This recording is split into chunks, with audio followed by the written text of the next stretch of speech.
नमस्कार, आदाब। Crime petrol dial 100 में आप सबका स्वागत है। प्रीति, शिखा दी, माँ।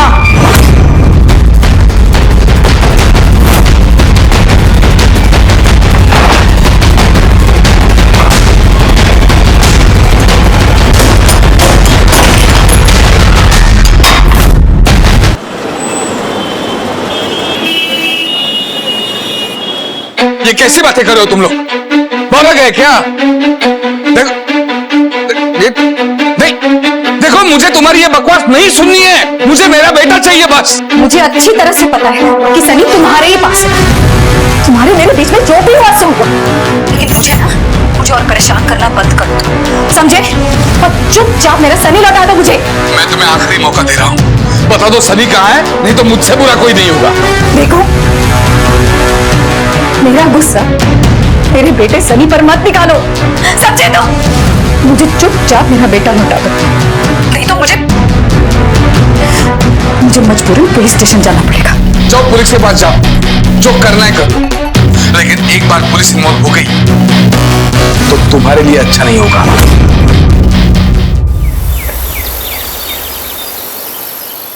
सर, ये मेरा बेटा सनी है। कब से गायब है ये? सर, कल सुबह से गायब है। पूरी रात इसे ढूंढ लिया, मोहल्ले में पूछताछ कर ली, दोस्तों को फोन करके पूछ लिया, लेकिन इसका कुछ पता नहीं चला। आपको किसी पे शक? सर, सिर्फ शक नहीं है, मुझे पूरा यकीन है कि मेरा बेटा महेश के पास है। ये महेश कौन है? सर, महेश मेरे पति हैं। एक हफ्ते पहले मैंने उन्हें छोड़ दिया था, अभी अपनी माँ के घर रह रही हूँ। सर, महेश मुझे फोन कर करके सनी से मिलने के लिए बार बार परेशान कर रहा था, इसलिए कल स्कूल के बाद मैंने सनी को महेश के पास भेज दिया था। 9 बजे सनी को लौट आना था घर, लेकिन अब तक नहीं लौटा। तुमने महेश को फोन किया, उससे बात की? हाँ सर, मैंने फोन किया था महेश को, लेकिन वो कह रहा है कि सनी उसके पास नहीं है। सर, वो झूठ बोल रहा है। मुझे पक्का यकीन है कि सनी उसी के पास है, उसी ने उसे कहीं छिपाया है। मैं क्यों छुपाऊं सर?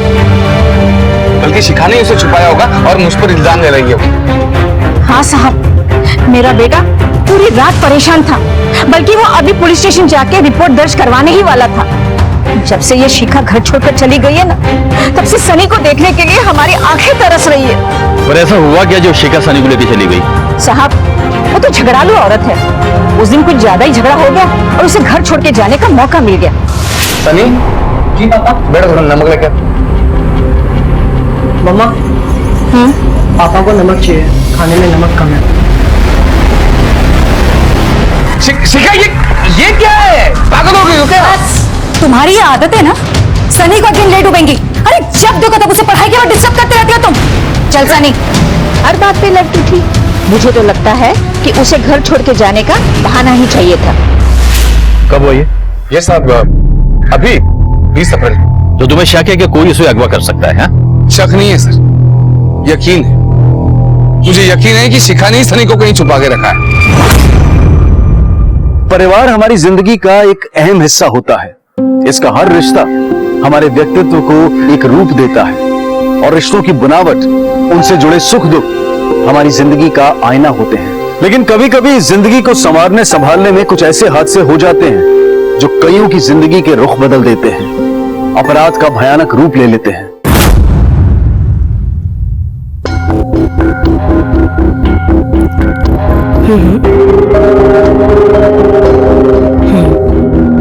यस, हाँ, तुमने तो कहा था कि काम पूरा होने पर पूरे पैसे मिल जाएंगे। अब अपनी जुबान से क्यों मुकर कर रहे हो तुम? बाकी की इंफॉर्मेशन तब मिलेगी जब मुझे मेरे पूरे पैसे मिल जाएंगे, ठीक है ना? सुनो, घर पे पुलिस आई हुई है, तो मुझे फोन मत करना, मैं खुद तुम्हें फोन करूंगी, ठीक है ना?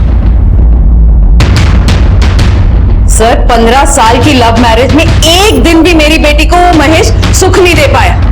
बड़े बड़े वादे करके शादी तो कर ली उसने, लेकिन मेरी बेटी और नाती की जिंदगी बर्बाद करके रख दी। सर, केबल टीवी का बिजनेस है उसका, ना तो अच्छे पैसे कमाता है, ना ही बिजनेस को बढ़ोतरी कर रहा है। मेरी बहन ने काफी कोशिश की कि उसे अकल आ जाए, लेकिन वो है कि लड़ने के बहाने ढूंढता रहता है। सर, हमारे झगड़ों का असर हमारे बेटे सनी पर हो रहा था। उस दिन भी जब सनी का रिजल्ट आया तो वो एक बार फिर एग्जाम में फेल हो गया था, लेकिन इससे महेश को कोई फर्क नहीं पड़ता था। उस दिन मैंने सोच लिया था कि अगर आज मैंने कोई कदम नहीं उठाया तो मेरे बेटे का भविष्य भी उसके बाप की तरह हो जाएगा। इसलिए मैंने उस दिन महेश को डिवोर्स देने का फैसला लिया।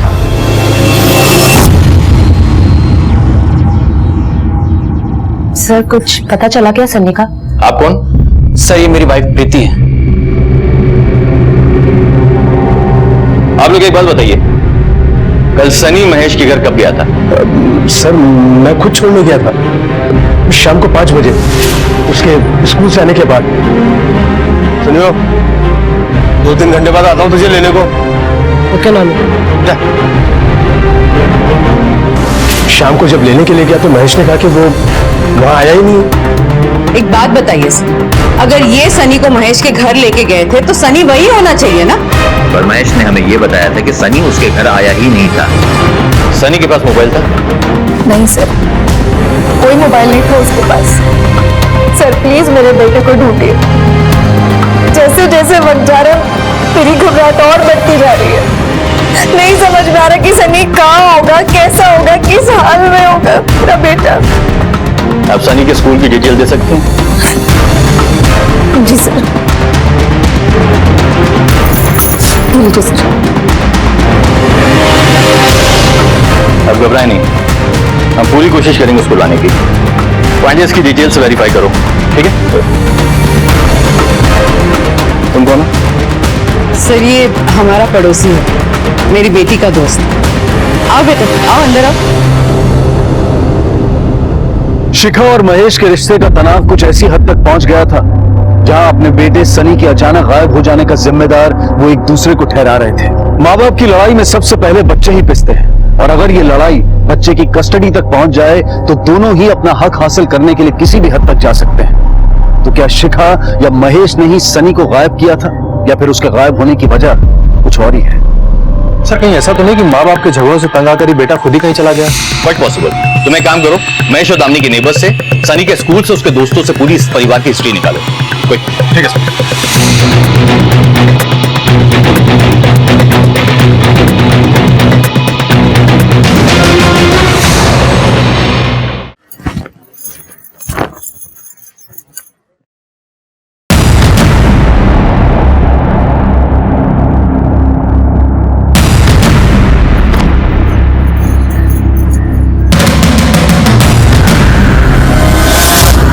क्या है? क्या चाहिए? 500 रुपये चाहिए थे बस। क्यों? आजकल एक बोतल में मन नहीं भरता? नहीं नहीं, कसम से ऐसा नहीं है। वो असल में दांत टूट गया ना एक, तो डेंटिस्ट के पास जाना तो दुख रहा है बहुत। वो ये खूब जानते हो तुम्हारे दांत का दर्द। नहीं, सच्ची सच्ची बोल रहा हूँ मैं।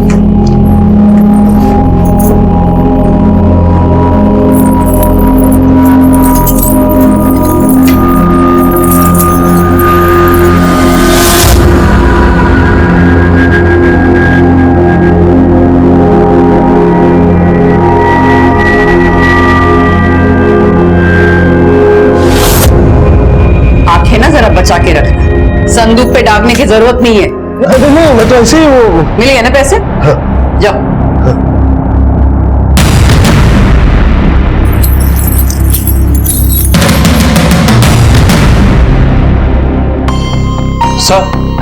सर, सनी के स्कूल से पता चला है कि वो बीमार होने की वजह से 21 तारीख से ही लीव पर, और उसने सिक लीव एप्लीकेशन भी देकर रखी है। व्हाट? Yes sir. लेकिन धीरज को तो कहना है कि 27 तारीख को वो सनी को स्कूल के बाद में महेश के घर लेकर गया है। मैं खुद छोड़ने गया था शाम को 5 बजे, उसके स्कूल से आने के बाद। सिक लीव एप्लीकेशन पे माँ बाप की सिग्नेचर होती है, तो ये सिग्नेचर किसकी है? पांडेस का पता करना पड़ेगा।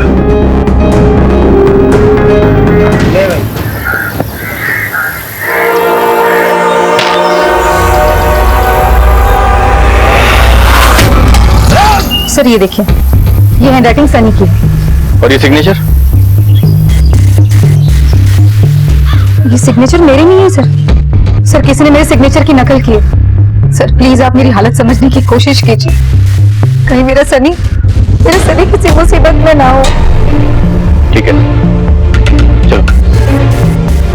सर, इससे तो साफ है कि सनी ने अपनी लीव एप्लीकेशन खुद लिखी, उसके बाद किसी और से साइन करवा ली उसने। पार्टी ऐसा भी हो सकता है कि उसने खुद साइन की हो। तुम एक काम करो, महेश की हैंडराइटिंग सिग्नेचर के साथ चली करो, ठीक है? सनी के स्कूल जाओ, उसके दोस्तों से मिलो, पूरी डिटेल निकालो। कुछ तो ऐसा है जो उन लोग जानते हैं जिससे हमें रहस्य का राज मिल सकता है। ठीक है सर। ओके। वाकई सनी के परिवार में बहुत उथल पुथल थी और कोई बड़ी बात नहीं थी कि इन्हीं में से ही कोई एक खलिश सनी की गुमशुदगी की वजह बनी हो। पुलिस को सनी की डायरी में उसी की हैंडराइटिंग में लिखी स्कूल लीव एप्लीकेशन मिली जिसने शिखा को भी हैरान कर दिया। ये सिग्नेचर मेरे नहीं है सर। पर सोचने वाली बात यह थी कि उस स्कूल लीव एप्लीकेशन पर शिखा के साइन किसने किए और क्यों। सर सनी के क्लासमेट से पूछताछ में पता चला है कि रोहन नाम का एक लड़का है जिससे सनी अपनी सारी बातें शेयर करता है सर। हाँ, लेकिन वो रोहन से बात किया करता था।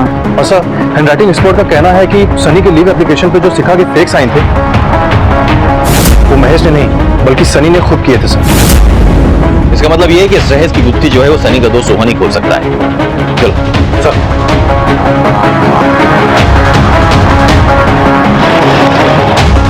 सनी का है। सर मुझे नहीं मालूम सनी का है।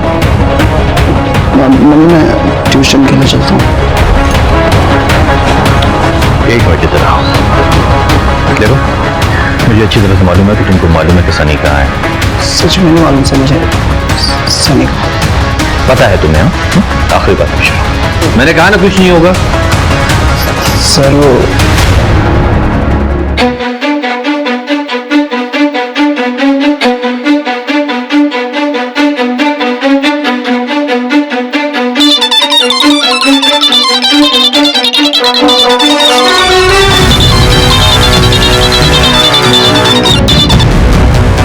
चलो अपनी बेटा, मैं चलती हूँ। एग्जाम की तैयारी अच्छे से करना। बाय। अरे प्रीति, कहाँ जा रही हो? देख नहीं रहे, यूनिफॉर्म में हूँ। हाँ, लेकिन आज तो तुम्हारा ऑफ था ना। एक एरोसिस की तबीयत खराब हो गई थी, इसलिए उसकी जगह मुझे बुलाया। प्रीति, तुम्हें मालूम है ना अपनी के एग्जाम चल रहे हैं। एटलीस्ट अब तो रिप्लेसमेंट ड्यूटी मना कर सकती हो ना। कर सकती हूँ ना, अगर तुम्हारी कमाई अच्छी होती तो। एक मेडिकल रिप्रेजेंटेटिव की जॉब से ना दिल्ली जैसे शहर में अपनी बेटी का फ्यूचर सिक्योर नहीं कर सकते, और ना ही हम दोनों का फ्यूचर सिक्योर होगा। और जब तक वो तुम्हारी फार्मेसी की दुकान खुलेगी ना, तब तक ना तो मैं कमाने लायक बचूंगी ना ही तुम। बस करो, जब देखो मुझे ताने मारती रहती हो। निकम्मा नहीं हूं मैं। तो शुक्र करो कि इस घर में टिकी हुई अब तक मैं। अगर तुम्हारी बहन की तरह होती ना तो अब तक ये घर उजड़ चुका होता। अब हटो, मुझे देर हो रही है। जितना भी कमा दो सफिशिएंट है हमारे लिए। सनी, सनी, सनी बच्चे, तू पागल हो गया? हाँ, यहाँ क्या कर रहा है? मम्मा मैं परेशान हो गई थी, पता है तुझे ढूंढते ढूंढते। चल अपने घर चल। कौन सा घर? बेटा सनी, 5 दिनों से आप स्कूल नहीं जा रहे हो। एक हफ्ते से अपना घर छोड़कर तुम यहाँ पर पड़े हुए हो, क्या वजह है इसकी? सर मेरे मम्मी पापा हमेशा लड़ते रहते थे। मम्मी को पापा नहीं चाहिए थे, लेकिन मुझे मम्मी पापा दोनों के साथ रहना था। सर अगर मैं पापा के घर जाता तो मम्मी और नानी मुझे वहां से लेकर आ जाते। सर इसीलिए भागकर मैं यहाँ पर आ गया।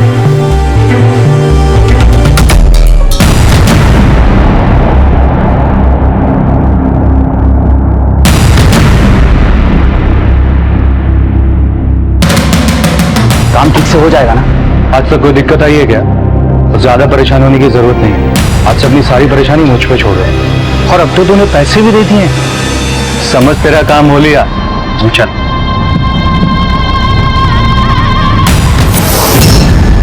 सनी बेटा, अब यही हमारा घर है। नहीं, अगर आप और पापा हमारे घर में एक साथ नहीं रह सकते तो मैं भी आप लोगों के साथ नहीं रहना चाहता, इसलिए भाग गया था मैं।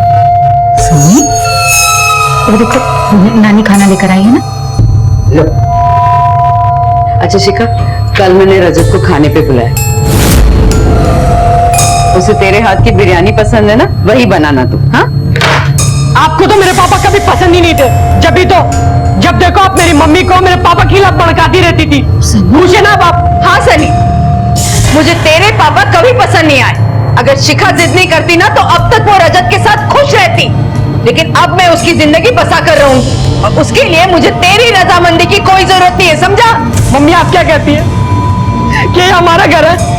इनकी वजह से आप और पापा लगे, इनकी वजह से आज हमारा कोई घर नहीं है। सनी ऐसा नहीं कहते। इन्होंने हमारी फैमिली को खत्म कर दिया। सच कहते हैं शिखा, खरबूजे को देखकर खरबूजा रंग बदलता है। आखिर है तो महेश का ही खून ना, उसी का रंग चढ़ा है। चुप रहिए सनी, सनी।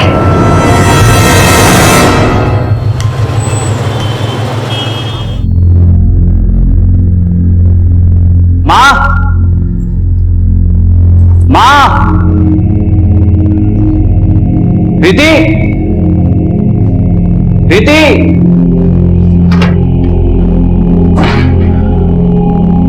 कहाँ गई? शिखा दी, शिखा दी, माँ,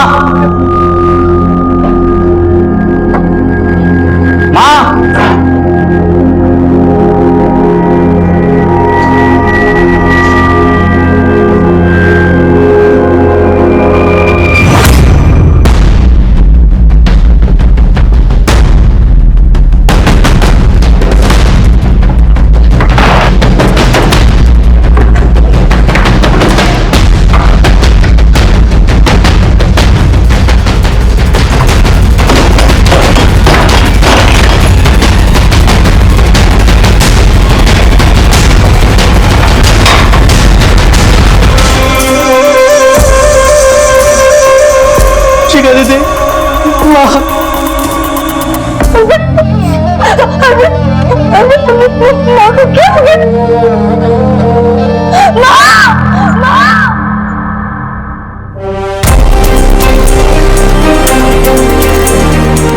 आनंद, यस सर। संदूक पे जितने भी फिंगरप्रिंट से चेक करो। Okay sir. Vijay, yes sir. पूरे घर की तलाशी लो। Okay sir. इस घर में सबसे पहले लाश किसने देखी? सर मैंने देखी थी। कब देखी? 4:15 के आसपास में ऑफिस से आया था, घर में कोई नहीं था और दरवाजा भी खुला था। तूने संदूक क्यों खोला? सवाल कर रहा हूं मैं। सर वो घर खाली देख के तेरी नीयत बिगड़ गई है। एक बात याद रखना, बगैर हमें बताए इस शहर को छोड़ के जाना नहीं। जाओ फिंगरप्रिंट्स दो। आप दिन भर कहाँ थे? जी रजत के साथ थी। 4:30 बजे घर वापस आ गई थी। मैं तो ट्रेनिंग के लिए ऑफिस गई हुई थी, तो 5 बजे घर वापस लौटी हूँ। मैं 4:45 तक स्कूल से आई थी। घर पे सिर्फ पापा और शिखा बुआ थे। सर मैं तो यहीं आस पड़ोस में था, फिर शिखा का फोन आया कि दामिनी के साथ 5:15 5:30 बजे तक मैं इधर आ गया। सर स्कूल के बाद मैं पापा के साथ था और 6 बजे तक मैं यहाँ पहुंच गया। किसी ने दामिनी जी का बेरहमी के साथ में कत्ल किया, उनके पैसे और उनके जेवरात लेकर भाग गया। कमाल की बात तो ये है, घर में आने के लिए ना तो ही उसने दरवाजा तोड़ा और ना ही खिड़की से जबरदस्ती गाया। इससे साफ जाहिर होता है कि या तो उसके पास में डुप्लीकेट चाबी थी या फिर दामिनी जी ने उसको आने की दावत दी थी घर में।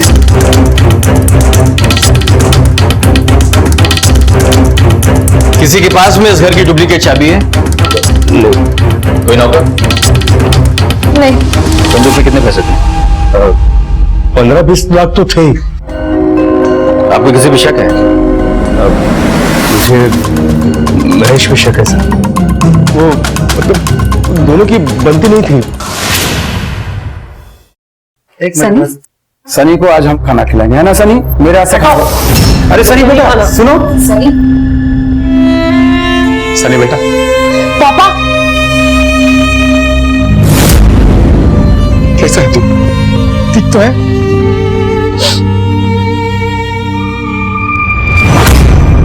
शिखा, जो हो गया सो हो गया, खत्म कर देते हैं इस झगड़े को। कर दो शिखा।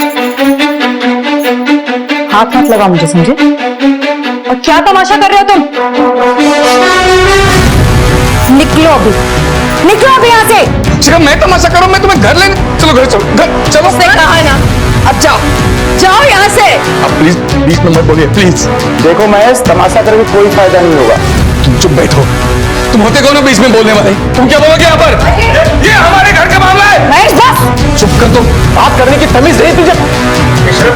आज आवाज तो बहुत आ रही है आपकी। हाँ? आज ज्यादा पी ले क्या? मेरे घर में मेरे से ऊंची आवाज नहीं करना बता रहे हैं। क्या कर लोगे? हाँ तो एक दूंगा। कर दो। अगर आगे भी सनी को मिलना चाहते हो ना तो निकल जाओ यहाँ से, वरना कंप्लेन करके लॉकअप में डाल दूंगी। पुलिस को बुलाओगे तुम? पुलिस को तो मैं बुलाऊंगा, मैं, और लॉकअप में डलवाऊंगा तुम्हें। मेरे बेटे को मुझसे अलग कर दिया, मेरे परिवार को तोड़ दिया, तुम्हें जेल में सड़ाऊंगा मैं, याद रखना। फिर पापा पर मेरे साथ थे।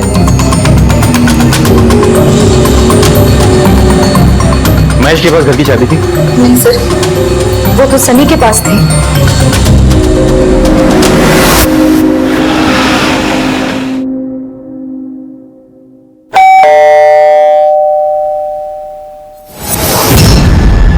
महेश है घर पे? जी सर। तेरा फोन क्यों नहीं लग रहा? वो मेरा फोन टूट गया है तो रिपेयरिंग के लिए दिया है, इसलिए। कल दिन भर कहाँ था तू? जी मैं तो दुकान में था, बाद में शाम को सनी से मिलने गए। कितने बजे? करीब 4 साढ़े 4 बजे। मिलने कहाँ गया था तू उससे? वो सर हम लोग पिक्चर देखने गए थे सर। चल मुझे एक बता, कैसी थी पिक्चर? क्या स्टोरी थी? कोई मर्डर वर्डर होता ही नहीं उसमें? सर ये क्या बात कर रहे हो सर? सर अर्पित घर पे अकेला था, कहीं ऐसा तो नहीं कि उसने अपनी माँ को मार के पैसे निकाल लिए और अपने आप को बेगुनाह बताने के लिए ये सब खेल खेला? क्यों नहीं हो सकता पांडे? पैसे की लालच एक ऐसी लालच है जो इंसान से कुछ भी करवा सकती है। पूरे घर वालों की लोकेशन चेक करो। इस केस में सबसे इंपॉर्टेंट हमें जो पता करना है कि कत्ल कितने बजे हुआ है, तभी जाके हमको मालूम पड़ेगा कि हमारे शक के दायरे में कौन कौन है। ठीक है सर। दामिनी को किसी ने मौत के घाट उतार कर उसकी लाश को उसके ही संदूक में बंद कर दिया था। दामिनी एक साधारण गृहिणी थी, माँ थी। आखिर ऐसी महिला की हत्या कौन कर सकता है और क्यों? पैसा अक्सर रिश्तों में दरार लाता है, तो क्या वही कारण था दामिनी के कत्ल का, या फिर इस परिवार में कुछ और राज भी थे जो अब तक पुलिस की नजरों से छुपे हुए थे?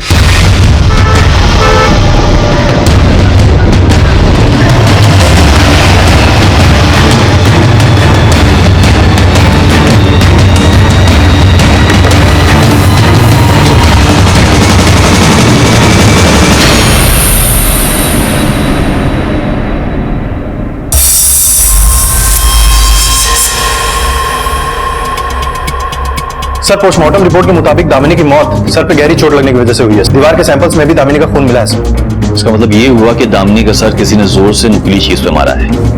This seems to be an unplanned murder. Pandey, कातिल ना तो कोई हथियार लेकर आया और ना ये सोच के आया कि मर्डर करने के बाद में वो बॉडी को कहां छिपाएगा। कितने बजे हुई? सर दोपहर में 1:30 से 2:30 बजे बीच में। घर वालों की लोकेशन चेक की? हाँ सर, मैंने घर वालों की भी लोकेशन चेक की और महेश की भी। सर इन सब के बीच में एक खास बात पता चली। सर प्रीति ने हमसे झूठ बोला, उस दिन उसका कोई ट्रेनिंग सेशन नहीं था सर। मैं तो ट्रेनिंग के लिए ऑफिस गई हुई थी, तो 5 बजे ही घर वापस लौटी हूँ। इसका मतलब ये हुआ कि जिस वक्त ये कत्ल हुआ प्रीति कहीं आसपास थी करके, राइट? नहीं सर, वो 3 बजे तक महिपालपुर में थी और 3:30 बजे तक पालम आई। फिर उसने झूठ क्यों बोला कि वो 5 बजे घर आई थी? तुम एक काम करो, फौरन उसको पुलिस स्टेशन लेकर आओ, राइट ना? ठीक है सर।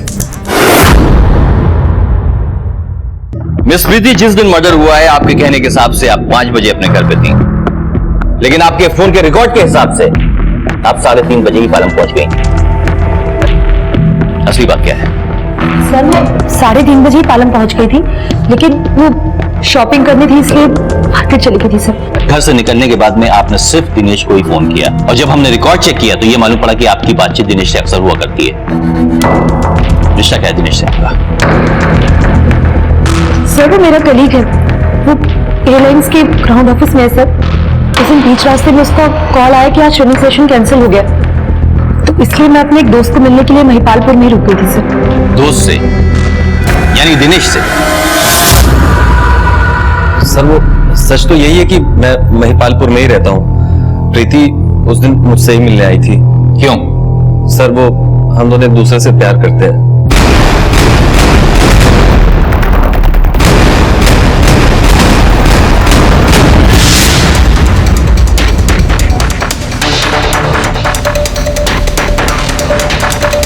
देख उसका घर।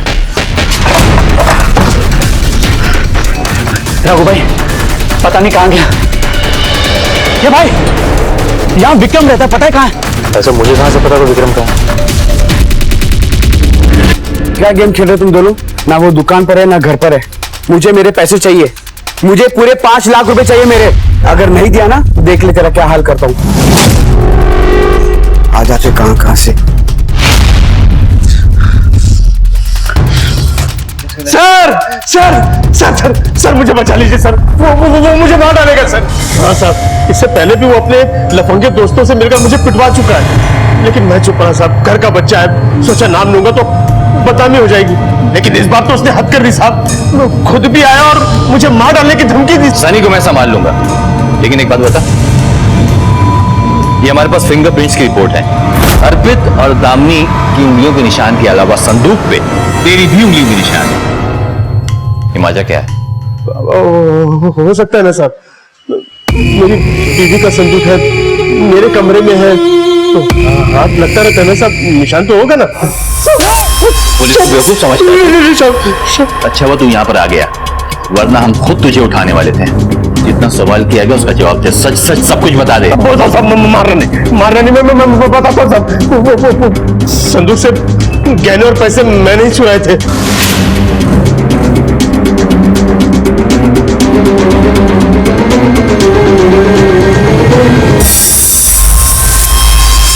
सब लत लग गई थी मुझे जुए और शराब की, लेकिन गलती से मुझे चाबी मिल गई तो सारे गहने पैसे मैंने चुरा लिए।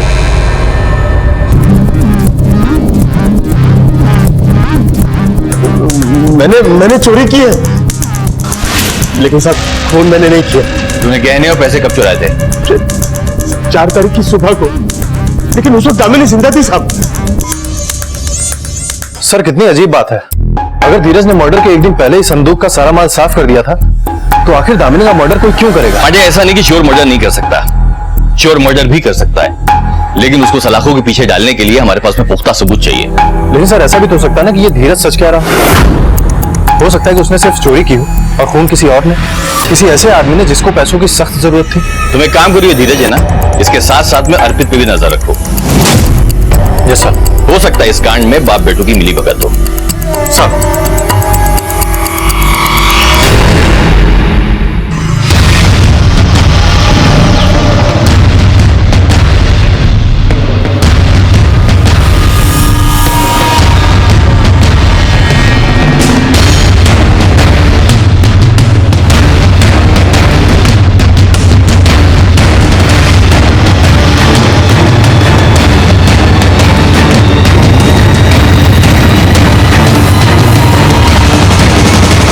साहब तो खबर है, सुना तेरे पास बहुत माल आ गया है, नई बाइक ले ली तूने और अपना सारा कर्जा तूने चुका दिया। कहां से आया पैसे? कहां से आया तेरे पास? बोल।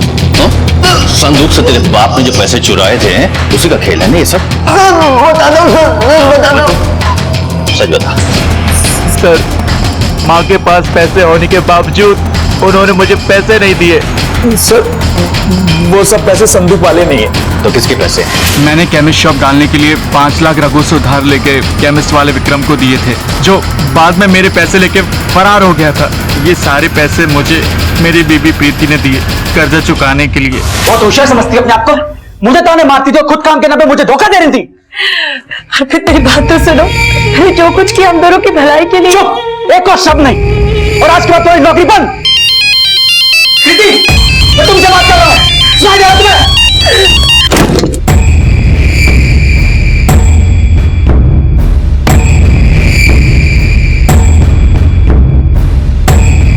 ये इतने सारे पैसे तुम्हारे पास कहां से आए? कहीं तुमने ही तो नहीं मारा माँ को? अरे ये कैसे बातें कर रहे हैं, मैं क्यों माँ को मारूंगी? लेकिन ये पैसे तो वो ये तो बस अपनी का सोच को पुलिस को नहीं बता रहा हूं। दादी खो चुकी है, नहीं चाहता कि मां भी खो जाए।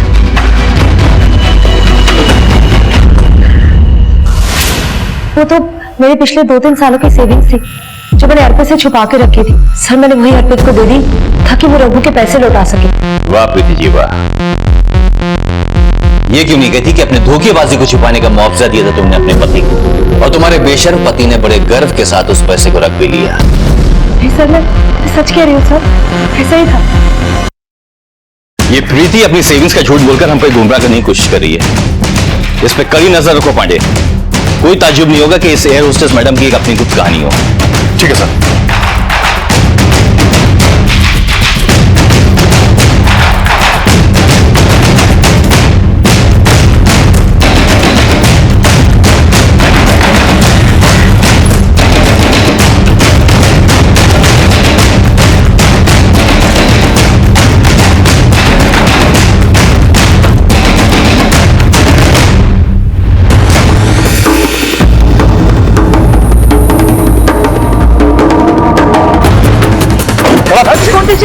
अरे बात तो सुनो।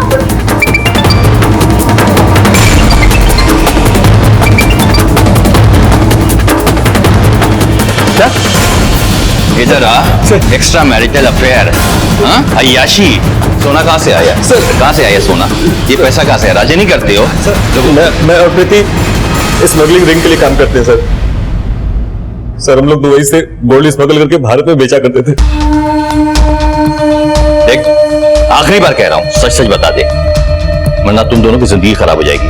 सर मेरा यकीन करिए सर, मेरा अपनी सास की खुद में कोई हाथ नहीं है सर। मैं ये स्मगलिंग अपना फ्यूचर और अपनी बच्ची का फ्यूचर सिक्योर करने के लिए करती थी। सिक्योर करने के लिए, बर्बाद करने के लिए? ये बात तुम दोनों को तब मालूम पड़ेगी जब तुम्हारी करतूतों की सजा कोर्ट तुमको सुनाएगा।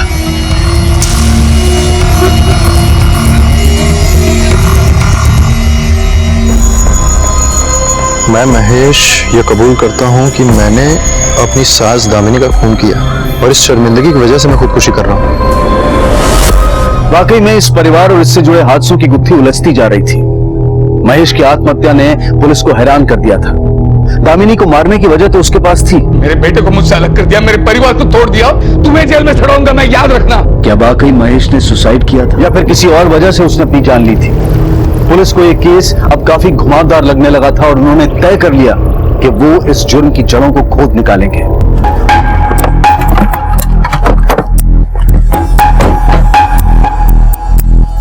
अब सर महेश का मर्डर हो गया। यस सर मैं उस लोकेशन पे भी गया था और ये सुसाइड नोट महेश की जेब से मिला है सर। और सर मैंने उस एरिया के आसपास के सीसीटीवी फुटेज भी मंगा लिए, वो मेरे पास ही है सर। पुलिस ने उस इलाके के सारे सीसीटीवी फुटेज खंगाले तो उन्हें एक चौंका देने वाला सच पता चला। सर ये तो मार्को से जंगल में फेंक दिया था सर। किसके लिए मारा तुमने? सर प्रीति के लिए सर, प्रीति के लिए, प्रीति के लिए सर।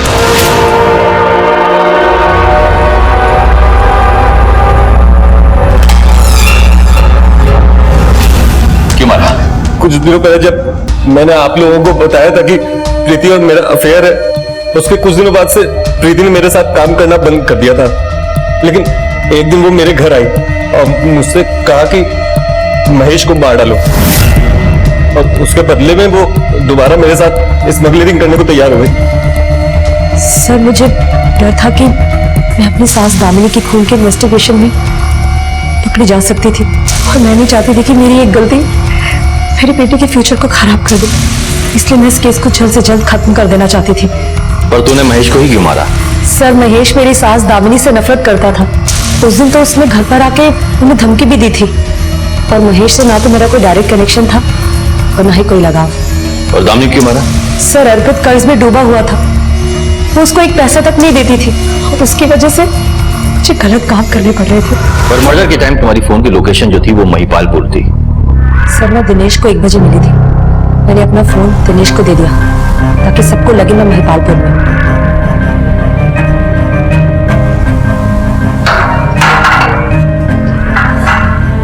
मुझे प्रीति के कन्फेशन से मैं बिल्कुल सेटिस्फाई नहीं हूं। हाँ सर, क्योंकि अगर ये प्लान मर्डर होता तो ये अपने साथ मर्डर वेपन भी लाती और बॉडी को ठिकाने लगाने का प्लान भी बनाती। नहीं साहब, इसने जुर्म कबूल क्यों किया? देखो पंडित, इसमें 2 ही बात हो सकती है, या तो इसके ऊपर किसी का दबाव है या फिर ये किसी को बचा रही है।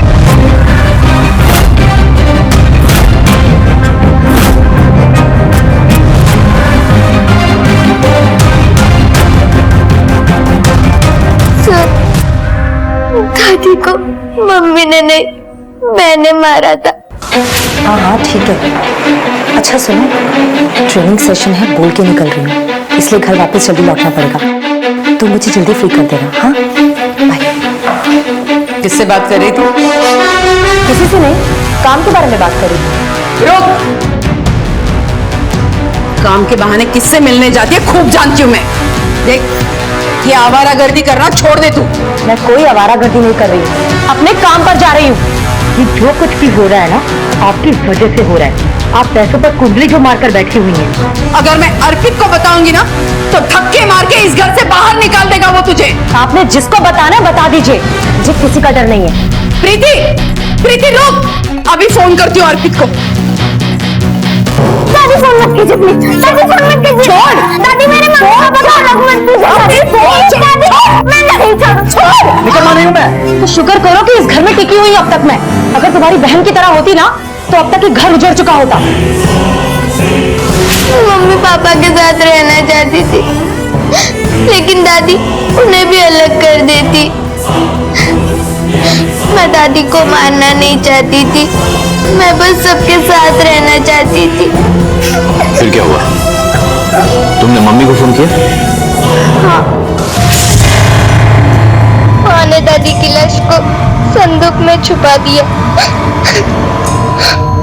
और खून के दाग मिटा दिए। फिर हम दोनों वहां से चले गए। मेरी मम्मी ने कुछ नहीं किया।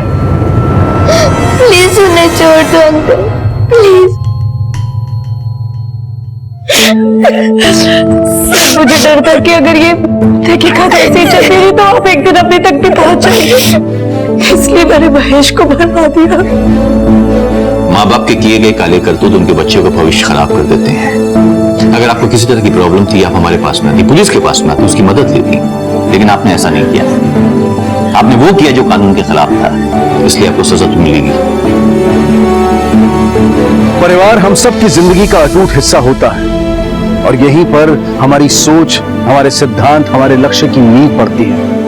हर परिवार में उतार चढ़ाव, सुख दुख होते हैं, लेकिन इन कमजोरियों के बावजूद कैसे जिंदगी को गुलजार बनाना है, इस सीख को पीढ़ी दर पीढ़ी आगे ले जाने की जिम्मेदारी घर के बड़ों की होती है। और अगर वो ना हो तो वही होता है जो शिखा, सनी और अवनी उनकी गलतियों का शिकार बने। कई बार घर के बड़े अपनी उलझनों में भूल जाते हैं कि बच्चों पर उनकी हर बात का असर पड़ता है, और जब तक इस बात का एहसास होता है तब तक बहुत देर हो चुकी होती है।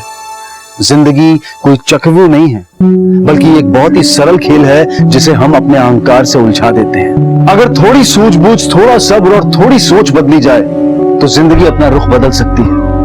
जरूरी है कि हम एक सतर्क और जिम्मेदार इंसान बने ताकि हमारी गलतियों का भुगतान हमारे बच्चे ना करें। देखते हैं हमारे आज के एपिसोड की दूसरी कहानी।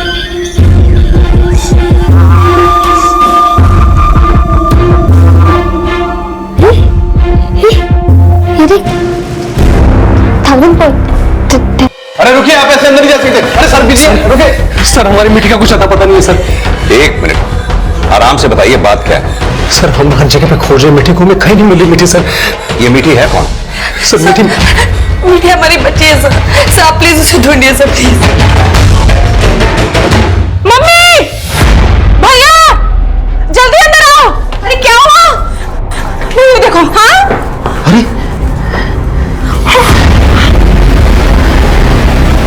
सर, हमने रोज की तरह से नहलाया, तैयार किया और फिर सुला दिया।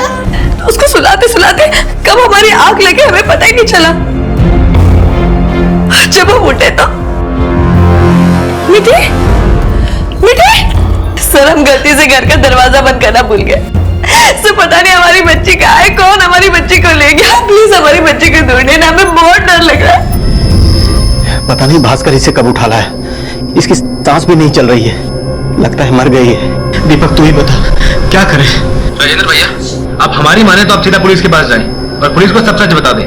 हाँ भैया, दीपक जी सही कह रहे हैं। अरे क्या सही कह रहे हैं? बड़ी आई पति के हाँ में हाँ मिलाने वाली। माँ, पर आपके पास इसके अलावा और चारा क्या है? देख, हम सब चारा निकालेंगे, बस तुम इस बारे में किसी से बात मत करना। और तुम अभी के अभी सामान पैक करो और दीपक के पास आसाम चले जाओ। अरे जाओ ना, निकलो। और तुम क्या बड़े होकर के हर वक्त छोटे से सलाह मांगते रहते हो? पर दीपक तो सही सलाह दे रहा है ना माँ। अच्छा, क्या सही कह रहा था?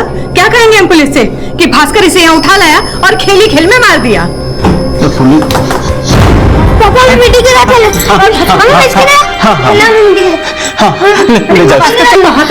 मीटिंग के पास चलते हैं, मत आने देना। एक बच्चा नहीं संभलता तुमसे, लेकिन ऐसे ऐसे भास्कर के साथ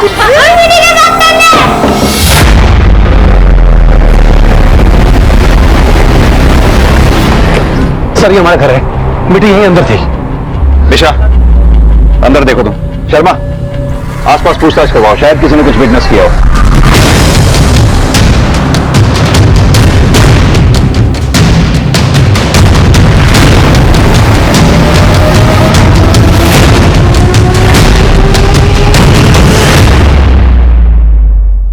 साहब अक्सर हमारी दुकान दोपहर में बंद रहती है, लेकिन दोपहर दुकान बंद करते समय हमने विक्रम के घर से किसी को आते जाते नहीं देखा। पक्का किसी को आते जाते नहीं देखा? नहीं साहब, नहीं देखा हमने। ठीक है, अगर कुछ भी याद आए या पता चले हमें जरूर बताना। ठीक है साहब। सरोज, तुम आ जाके उन घरों में और तुम बिल्कुल समझ नहीं रहे हो कि हम क्या है? अम्मा हम सब समझ रहे हैं, आप ही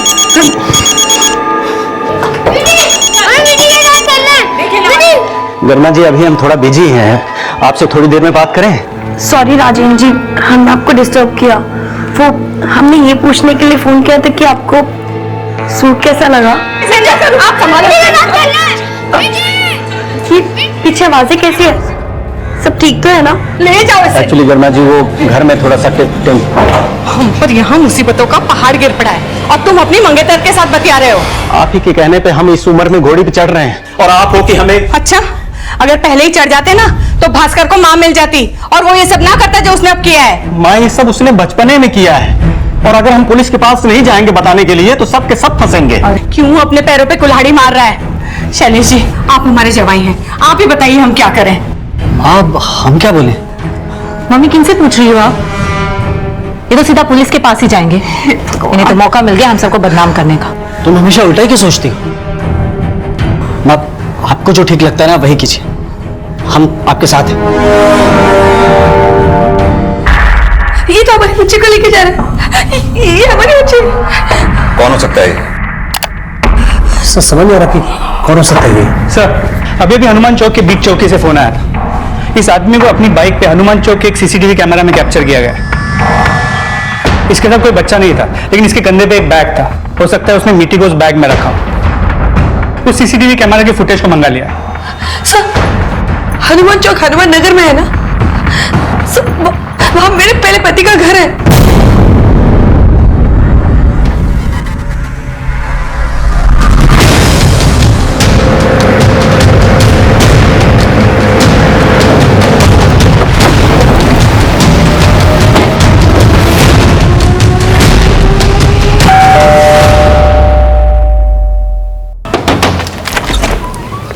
जी हमें घर की तलाशी लेनी है। देखिए सर, बिना सर्च वारंट के आप ये सब नहीं कर सकते। सर्च वारंट है हमारे पास। शर्मा, पूरे घर की अच्छी तरह से तलाशी ली। देखिए सर, आप हमारी बात सुनिए, बताइए तो सही बात क्या है। आपकी बहू रितु ने कंप्लेंट लिखवाई है। उसे शक है कि उसकी बेटी मीठी आपके घर पे है। सर, मीठी यहाँ नहीं है, रितु ने हम पे झूठा आरोप लगाया है। अब झूठा आरोप है या सच्चा, ये तो हम पता लगा ही लेंगे। आप हमें अपना काम करने दीजिए।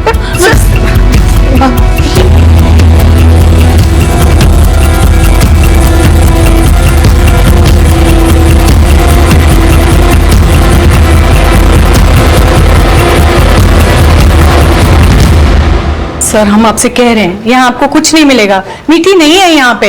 सर, घर में मीठी और कोई भी छोटा बच्चा नहीं है, लेकिन ये बच्चों का डायपर है, वो भी यूज्ड। सर, डायपर मिला इसका मतलब ये तो नहीं है कि मीठी भी यहाँ है। लेकिन आपके घर में हमें कोई ऐसा छोटा बच्चा भी नहीं दिखाई दे रहा जो ये डायपर इस्तेमाल करता हो। हाँ सर, पर रितु यहाँ अक्सर आती है भास्कर से मिलने, और मीठी भी उसके साथ होती है। वही छोड़ गई होगी। रितु यहाँ आती है? जी। ये भास्कर कौन? सर, भास्कर ये रितु और राजेंद्र का बेटा है, और इसी से मिलने रितु यहाँ आए दिन आती रहती है। अभी 2 दिन पहले भी वो यही थी, 2 घंटे तक उसके साथ कमरे में बैठी थी। तब मीठी भी थी उसके साथ, तभी छूट गया होगा।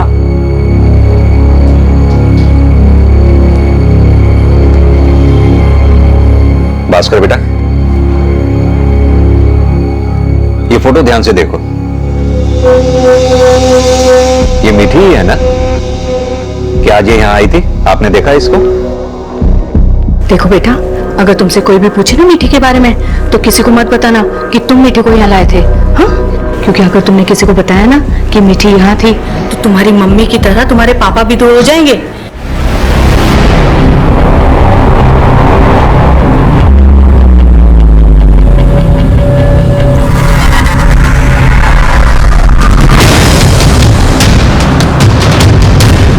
घबराओ नहीं बेटा। नहीं देखा, मीठी को नहीं देखा हमने। नहीं। सर, कहा था ना हमने आपसे, आपको कुछ नहीं मिलेगा यहाँ पे। मीठी है ही नहीं यहाँ। रितु ने इस फैमिली पे शक जताया है, वो झूठ क्यों बोलेगी? लेकिन रितु ने यह भी बोला था कि जो आदमी बाइक पर दिख रहा है वो राजेंद्र नहीं था। लेकिन सर ये भी तो मुमकिन है कि उस आदमी का इस फैमिली के साथ कोई कनेक्शन हो। अब ये तो तभी पता चलेगा जब उस किडनैपर की पहचान होगी। सर इस घर के आसपास कहीं कोई सीसीटीवी नहीं है, ना ही यहाँ किसी ने कोई सस्पिशियस नोटिस किया है। सर जिस आदमी को हमने बाइक पे बैग के साथ देखा था, जिस पे हमें शक था कि वो मीठी को किडनैप करके गया है, उसकी फोटो को यहाँ किसी ने भी आइडेंटिफाई नहीं किया है। लेकिन उस किडनैपर को यहाँ हनुमान चौक पे तो देखा ही गया था। आसपास पूछताछ जारी रखो, हो सकता है कुछ पता चले। Okay sir.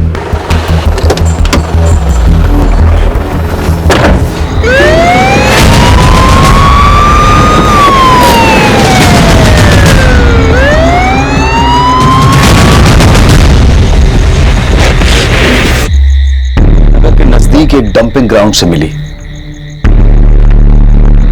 मिठी की हत्या दम घुटने से हुई, लेकिन यह हत्या किसने और किस इरादे से की थी, यह पुलिस के लिए भी एक रहस्य बन गया था।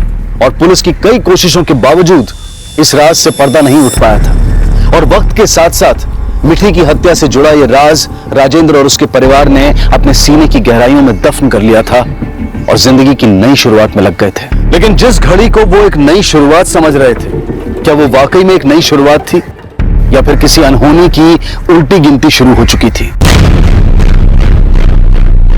हाँ लगा दो भाई यहाँ पे, फिर बाद में यहाँ पे लाइटिंग छोड़ना है। हाँ और पिताजी लाइट्स के बाद मिठाई वाले को मैं फोन कर दूंगा। सुषमा आ गए लोग, आओ दीपक जी आ गए हम लोग।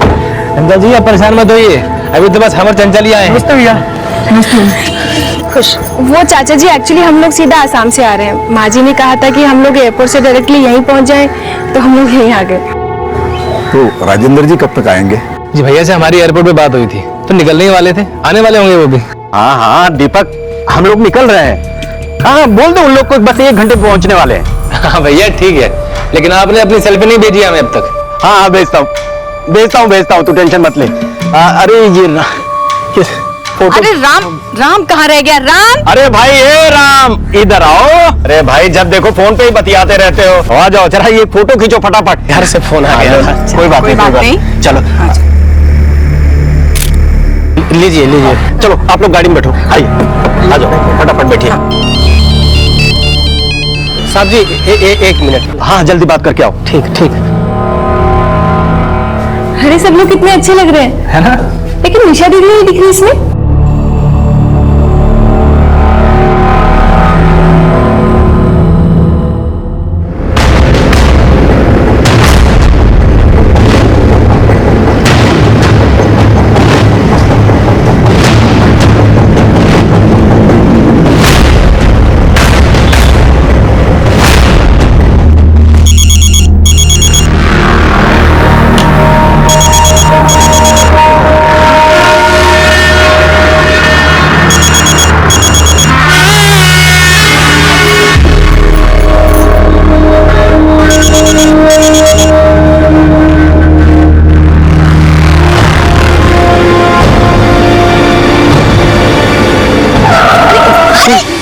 बेटा संभल के।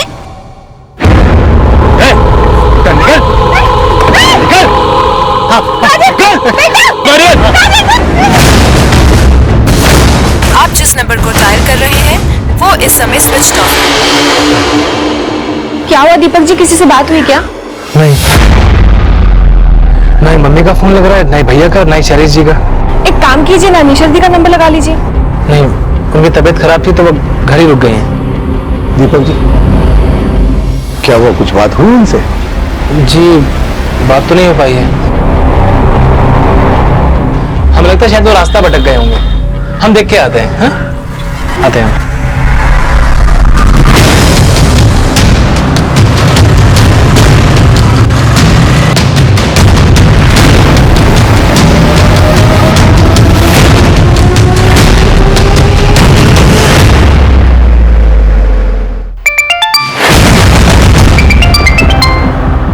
हाँ दीपक, कुछ पता चला? निशा दीदी हम गाजियाबाद से मेरठ तक पूरे रास्ते उन्हें ढूंढते हुए आ रहे हैं। दीपक रास्ते पे ढूंढने से कुछ नहीं होगा, हमें तो सीधा सीधा उस राम पे शक जा रहा है। अरे वही ड्राइवर। क्या? अरे इसको कुछ अता पता ही नहीं है और ना ही फोन उठा रहा है वो। राम उन लोगों के साथ घर से नहीं निकला था? नहीं, राजेंद्र भैया खुद ड्राइव करके गए हैं। और भैया से जब हमारी बात हुई उन्होंने तो ऐसा कुछ भी नहीं बताया था।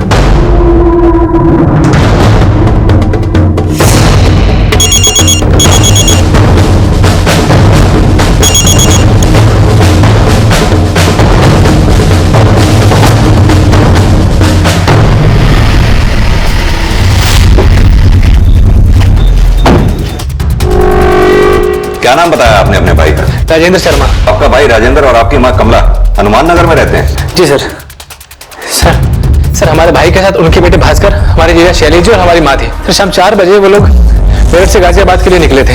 हम जानते हैं इन्हें। आपके भाई की पहली बीवी रितु ने बेटे के मर्डर का इल्जाम लगाया था इन पे। उसके घर वाले ये काम जरूर कर सकते सर, वो आपसे बहुत चिढ़ते थे।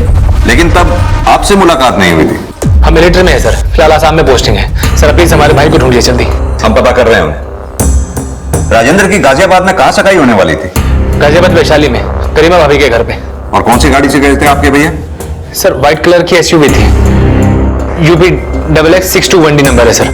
सर वो जब घर से निकल रहे थे तो ड्राइवर को कुछ काम आ गया, तो हमारे भाई खुद ही ड्राइव करके आ रहे थे। अब ड्राइवर को फोन कर रहा हूँ सर, उसका नंबर भी नहीं लग रहा है। ठीक है, ड्राइवर का नाम, फोन नंबर, एड्रेस तीनों दो हमें। हाँ जी सर।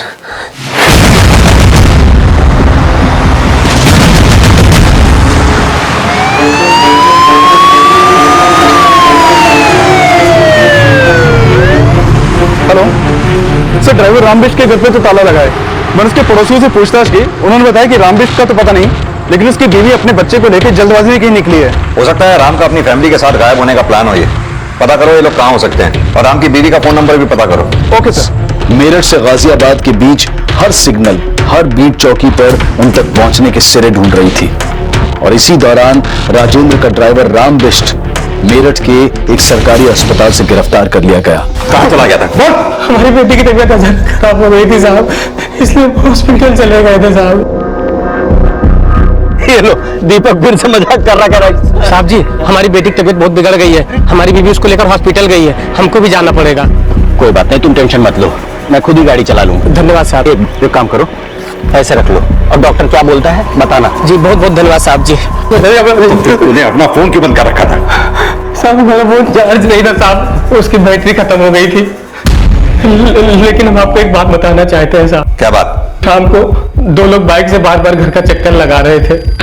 लीजिए लीजिए, चलो आप लोग गाड़ी में बैठो। आइए। किसके घर का? हसमुल्ला साहब का। कौन थे वो बाइक वाले? साहब वो लोग हेलमेट लगाए हुए थे, हम उनका चेहरा नहीं देख पाए और गाड़ी का नंबर भी नहीं देख पाए साहब, लेकिन हमको लग रहा था कि वो लोग घर पर नजर रखे हुए थे। तब तूने ये बात अपने साहब राजेंद्र को क्यों नहीं बताई? साहब अपनी बेटी की बीमारी को सुन के घबरा गए थे साहब, इसमें हमको जल्दी जल्दी बताने से ध्यान नहीं रहा था साहब। तो छुपा तो नहीं रहा ना हमसे? नहीं साहब, कुछ भी नहीं छुपा रहे साहब। ये ड्राइवर राम के कॉल रिकॉर्ड्स निकालो, इसकी आज की सारी एक्टिविटीज पता करो। हो सकता है इसका हॉस्पिटल जाना अपनी एलिबाई खड़ी करने की कोशिश हो। जी सर। सर राजेंद्र की गाड़ी आश्रम मेरठ से मोदी नगर गाजियाबाद रोड की तरफ आते हुए 2 सिग्नल की सीसीटीवी में कैप्चर हुई है। ये उसकी फुटेज। ये देखिए सर, 2 बाइक सवार लगातार राजेंद्र की गाड़ी का पीछा कर रहे हैं। हाँ साहब, यही दोनों थे। उस दिन वे बार बार घर के चक्कर लगा रहे थे।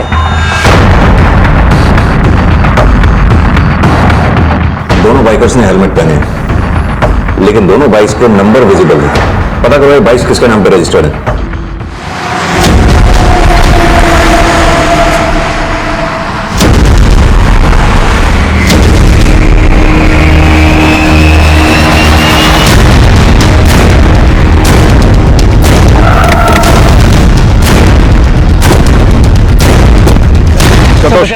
बच्चे को फौरन हॉस्पिटल लेके जाओ।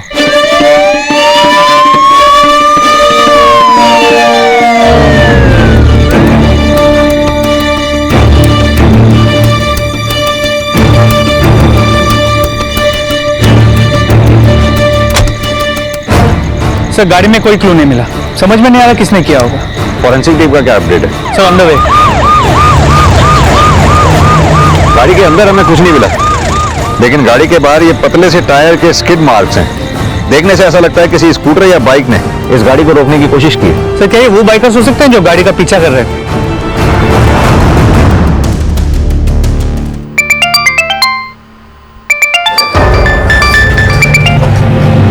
हेलो,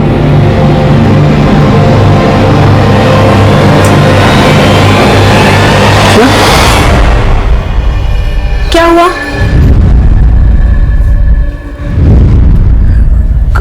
क्या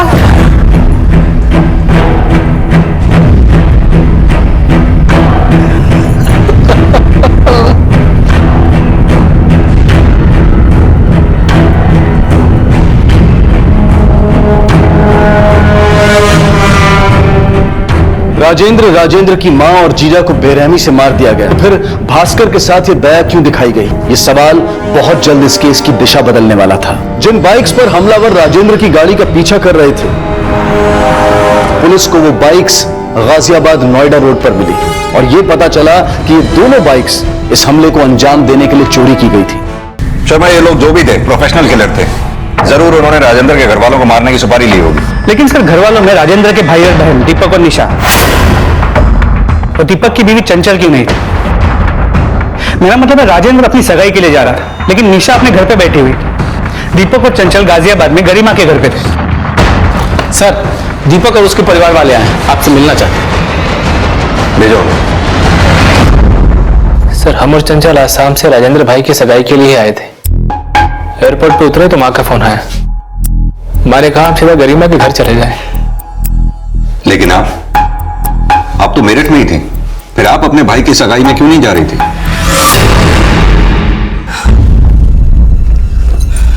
निशा तैयार नहीं हुई अब तक? आपने शैलेश को क्यों बुलाया? बेटा, बड़े भाई की सगाई है तुम्हारी, जमाई को नहीं बुलाएंगे क्या? हाँ तो ठीक है, फिर उसके साथ ही जाओ, हम नहीं जा रहे। तुम पागल हो गई हो क्या? भाई की सगाई के दिन भी इस तरह से कलेश मचाओगे घर में? चलो उठो, जल्दी से तैयार हो जाओ। निशा। माँ अगर निशा को हमसे कोई प्रॉब्लम है तो हम वापस चले जाते हैं। नहीं नहीं शैलेश जी, इससे अगर नहीं चलना तो बेशक ना आए, आप हमारे साथ चलिए। क्यों गोंद की तरह चिपक गए हो हमारे साथ? हाँ, समझ में नहीं आता कि हम तुम्हें पसंद नहीं करते? निशा, जान क्यों नहीं छोड़ देते हमारी? तुमसे बात निशा, निशा, हमें कोई बात नहीं करनी। निशा! सर, उस दिन अचानक हमारी तबीयत खराब हो गई थी, इसलिए मम्मी ने बोला कि हम घर पर ही रुक जाएं।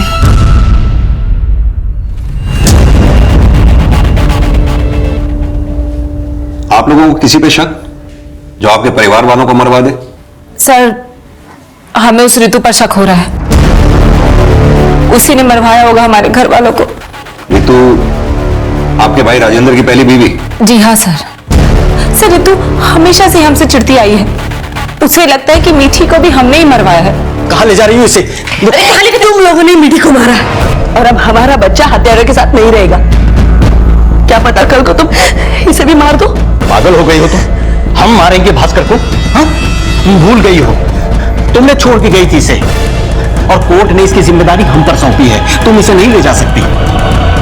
ठीक है, लेकिन चाहे जो भी हो जाए, हम हमारे बच्चे को यहां से लेकर ही जाएंगे और ये भी साबित कर देंगे कि मीठी को तुम लोगों ने ही मारा। लेकिन सर, वो कुछ साबित ही नहीं कर पाए। शादी से फ्रस्ट्रेशन में ऋतु ने हमारे घर वालों को मरवाया। लेकिन ऐसा क्या हुआ था जो ऋतु और राजेंद्र में डाइवोर्स हो गया? सर, डाइवोर्स ऋतु भाभी ने मांगा था राजेंद्र भैया से। सर, उन्होंने राजेंद्र भैया से शादी तो कर ली, लेकिन उन्हें कभी पसंद नहीं किया।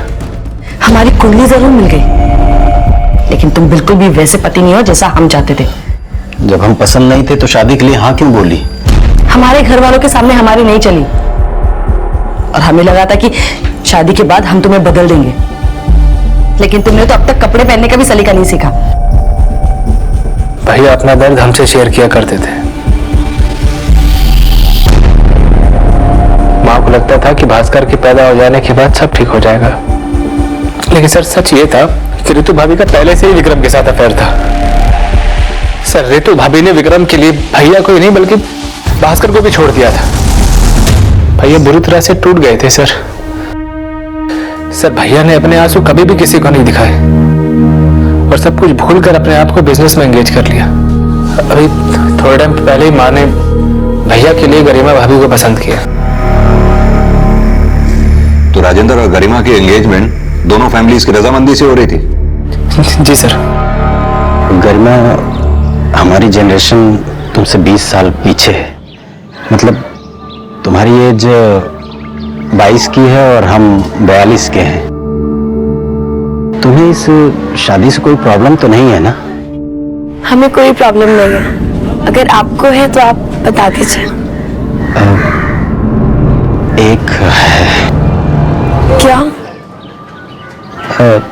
माँ ने तुमसे बताया होगा कि भास्कर, क्या तुम एक 10 साल के बच्चे की माँ कहलाना पसंद करोगी? आपने बिल्कुल सही कहा था। हमारी और आपके जनरेशन में वाकई बहुत फर्क है। पर पता है आपको, आपकी जनरेशन के लोग उम्र विम्र के बारे में बहुत सोचते हैं, पर हमारी जनरेशन में ये सब बातें ओल्ड फैशन कहलाती है। हमारे लिए ये बातें कोई मायने नहीं रखती। गरिमा अपने से 20 साल बड़े राजेंद्र की सिर्फ बीवी ही नहीं, बल्कि राजेंद्र के 10 साल के बेटे की मां भी बनने वाली थी। और ये शादी वो अपनी खुशी से करना चाहती थी। ये बात भी इतनी सहज नहीं थी। राजेंद्र के भाई दीपक और बहन निशा ने ऋतु और उसके दूसरे पति विक्रम पर उन हमलों का शक जताया, जिसकी पुलिस द्वारा पुष्टि की जा रही थी। लेकिन गलती राजेंद्र और राजेंद्र की मां से भी हुई थी कि उन्होंने पुलिस से यह सच छिपाया कि मिठी की लाश भास्कर के पास देखी गई थी। राजेंद्र पर हुए हमले का क्या मिठी के मर्डर से कोई कनेक्शन था? क्या भास्कर जानता था कि मिठी को किसने मारा था, और यह भी कि उसके परिवार पर अब किसने हमला किया था? भास्कर बेटा, क्या हुआ था कल आप लोगों के साथ? डरो मत बेटा, तुम्हें पता है ना, तो फिर बताओ हमें।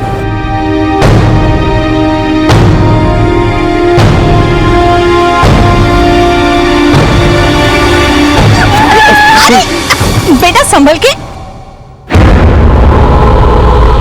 जब बाइक वाले आके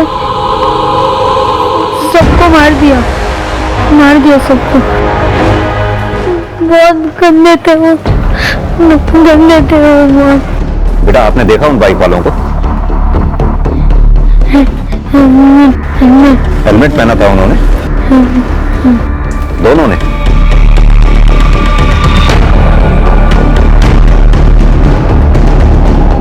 मिठी के मर्डर के बाद रितु ने भास्कर को कई बार अपने साथ जबरदस्ती ले जाने की कोशिश की, और इस बात के गवाह तो राजेंद्र के पड़ोसी भी थे। लेकिन शर्मा ये भी सच है, रितु ने अपने बेटे भास्कर को पहले पति राजेंद्र के पास छोड़कर विक्रम से शादी की, और मिठी के मर्डर का इल्जाम राजेंद्र और उसके परिवार वालों पर लगाया। हो सकता है उसी ने यह सब बदला लेने के लिए किया, क्योंकि गौर करने वाली बात यह है कि हमले में राजेंद्र का पूरा परिवार मर गया, लेकिन सिर्फ भास्कर बच गया, जिसे रितु अपने साथ ले जाना चाहती थी। हो सकता है कि पूरी प्लानिंग रितु की है।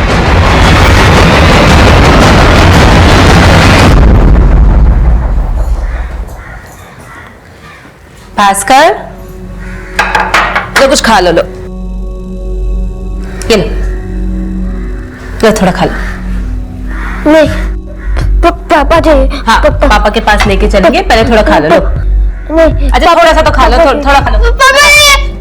तुम ऐसे ही इतना परेशान है, मुझे और परेशान कर रही है। हाँ तो क्या करे, परेशान कर रखा है इसने, खा ही नहीं रहा है। रितु को बोले इसे लेके जाए, वैसे भी उसी का बेटा है ना ये। पागल हो गई है, अब जानती है ना उसे इसकी कोई परवाह नहीं है। तो हमें भी कोई परवाह नहीं है, तुम्हें जो करना है करो, बट हम ही संभालेंगे इसे। परेशान कर रखा है। बेटा, पापा को पता पड़ेगा आपने खाना नहीं खाया तो नाराज होंगे ना पापा। हमारे साथ थोड़ा सा खा लीजिए। हाँ, थोड़ा सा खाते हैं, फिर पापा के पास चलेंगे, ठीक है? हाँ?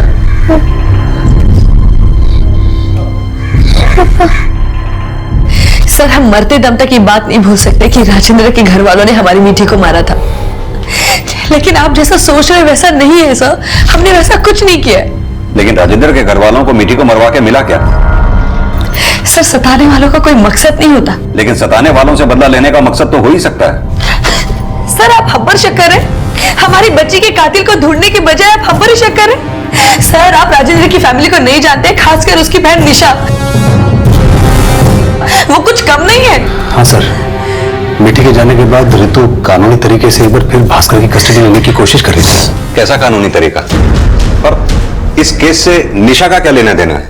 सब बात यह है कि भास्कर की कस्टडी लेने से पहले हम एक बार राजेंद्र से बात करना चाहते थे। और उस दिन हम राजेंद्र के घर गए थे तो हमने बहुत देर तक दरवाजा खटखटाया, तो किसी ने भी दरवाजा नहीं खोला। फिर हमने खिड़की से झांकने की कोशिश की तो हमने देखा कि एक आदमी निशा के कमरे से निकलकर दूसरी खिड़की से कूदकर भाग गया। खोलो राजेंद्र, दरवाजा खोलो, दरवाजा खोलो। राजेंद्र का घर पर नहीं है वो। कहाँ गया? तुम्हें क्या लगता है कि सिर्फ तुम्हें विक्रम मिल सकता है? हमारे भैया को कोई नहीं मिल सकती? सगाई करने गए हैं वो। चलो अब जाओ, यहाँ पर दिमाग मत खराब करो, चलो।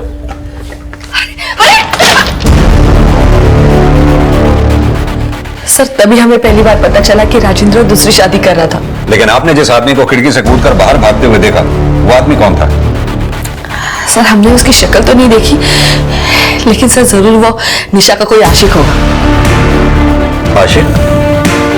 सर हमने उस घर में काफी वक्त बिताया और हम निशा को अच्छी तरह से जानते हैं। उसके अपने पति से बिल्कुल भी नहीं जमती थी, इसलिए वो हमेशा मायके में आके पड़ी रहती थी और माजी तो हमेशा उसका घर बसाने की कोशिश करती थी।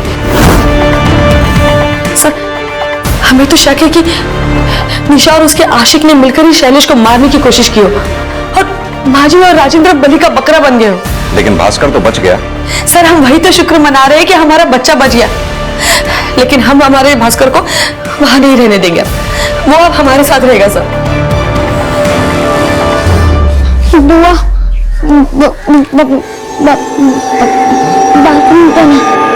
देखो हमारा मूड मत खराब करो, अपने आप चले जाओ। जाओ बाथरूम बोलो ना, अपने आप चले जाओ। चंचल इसे बाथरूम लेके जाओ।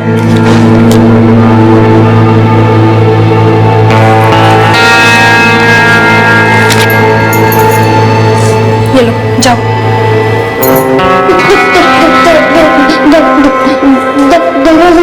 अच्छा ठीक है, नहीं कर रहे, जाओ।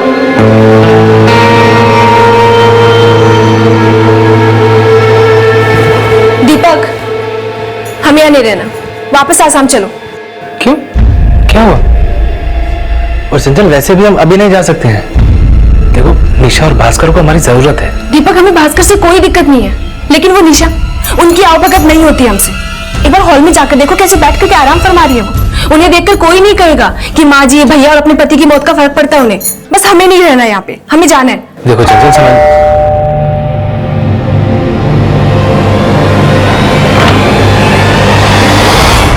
निशा जी, आपको हमारे साथ पुलिस स्टेशन चलना होगा। Police station? जी।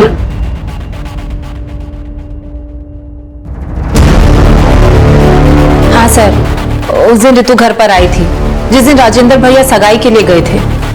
लेकिन ऋतु ने हमें बताया कि जब वो आपके यहाँ आई थी, उसने खिड़की से किसी को कूद के बाहर जाते हुए देखा था। कौन था वो? खिड़की से कूद कर किसी को देखा था? जी। जब हम राजेंद्र भैया को फोन लगा रहे थे तभी हमने खिड़की से आवाज सुनी। जैसे ही हम खिड़की की तरफ बढ़े तभी डोरबेल बज गई और हमने देखा कि ऋतु आई हुई है। राजेंद्र का घर पर नहीं है वो। लेकिन ऋतु ने तो बोला वो तुम्हारा लवर था। सर उस ऋतु का दिमाग खराब हो गया है। कुछ छिपा तो नहीं रही ना आप हमसे? लेकिन सर निशा दीदी आपसे क्यों छुपाएंगे कुछ? लेकिन आपकी निशा दीदी ने ये बात हमें पहले बताई भी तो नहीं। सर हमने किसी को देखा थोड़ी ना था, हमें लगा कि हमारा वहम है। लेकिन सर अब लग रहा है कि शायद ऋतु ने ही भेजा हो। वहां वो मम्मी और भैया को मरवा रही होगी और यहाँ घर पर हमारा मर्डर करवाना चाहती हो। शर्मा, मान लो कि निशा ये सच कह रही है। उधर राजेंद्र और उसके घर वालों पे हमला हो रहा था और इधर निशा पे। सर क्या गारंटी कि निशा सच बोल रही है? ये निशा, ऋतु और विक्रम तीनों के कॉल रिकॉर्ड्स दोबारा से चेक करो। तीनों पे नजर रखो। सर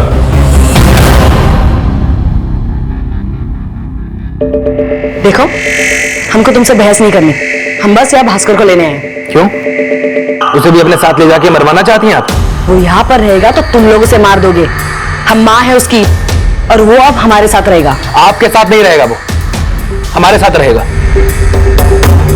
तुम भूल रहे हो कि कोर्ट ने हमें हमारे बच्चे से मिलने की इजाजत दे रखी है, तो तुम हमें भास्कर को ले जाने से नहीं रोक सकते, समझ गए?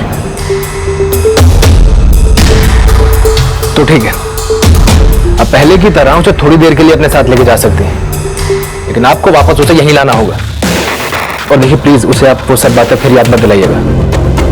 उसे अभी भी लगता है कि उसके पापा और दादी वापस आएंगे। उसे सच बता के आप परेशान मत कीजिएगा प्लीज। ठीक है। भास्कर बेटा आओ।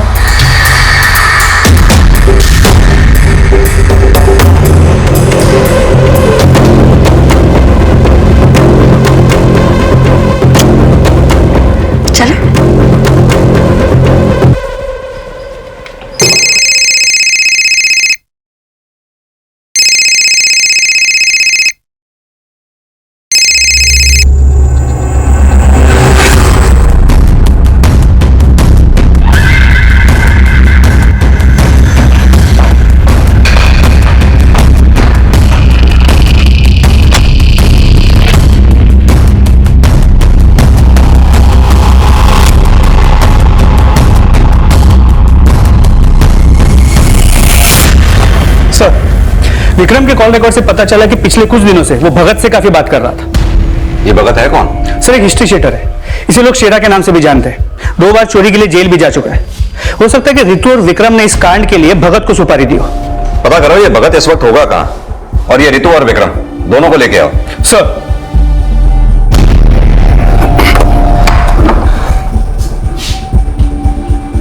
हम बाद में बात करते हैं। रितु, रितु, एक सेकंड आओ। क्या हुआ? एक सेकंड आओ ना।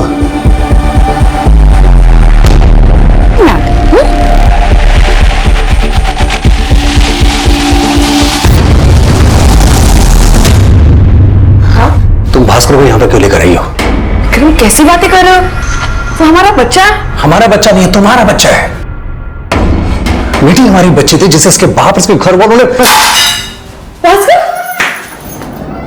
मिठी की किडनैपिंग और फिर हत्या से शुरू हुआ यह केस राजेंद्र की मां और जीजा शैलेश की हत्या के बाद अब भास्कर की किडनैपिंग से भी जुड़ गया।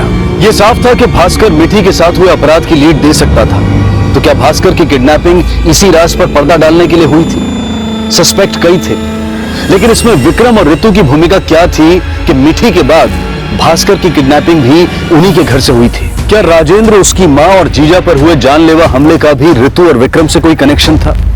क्या वो वाकई में कोई साजिश कर रहे थे, या फिर वो खुद किसी साजिश का शिकार थे? इन सभी सवालों के जवाब के साथ कल इस केस के दूसरे और अंतिम भाग में आपसे फिर मुलाकात होगी।